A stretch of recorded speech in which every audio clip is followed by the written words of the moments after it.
Artıq 2 gündür ki, bir sıra sosial media platformalarında və saytlarda deputat Günay Ağamalının uşaq pulu ilə bağlı fikirlərinə münasibət bildirdiyim statusuma görə güya cəzalandırıldığım, mənə şiddətli töhmət verildiyi və ya işdən çıxarıldığım barədə məlumatlar yayılıb.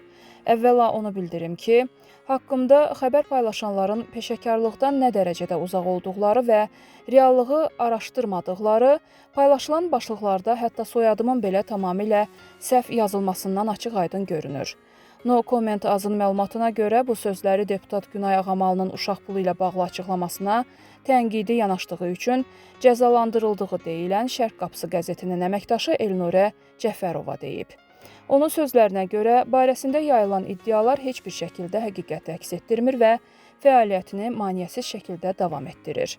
Bildirmək istəyirəm ki, bu iddialar tamamilə əsassızdır və heç bir reallığı əks etdirmir. Mənim iş fəaliyyətim normal qaydada hər hansı bir maneə olmadan davam edir. Yayılan xəbərlər sadəcə olaraq reallıqdan uzaq dezinformasiyadır. Jurnalist qeyd edib ki, çətin məqamda ona dəstək olan hər kəsə minnətdardır, eyni zamanda media qurumlarına uydurma məlumatlar paylaşmaqdan çəkinməyə çağırır.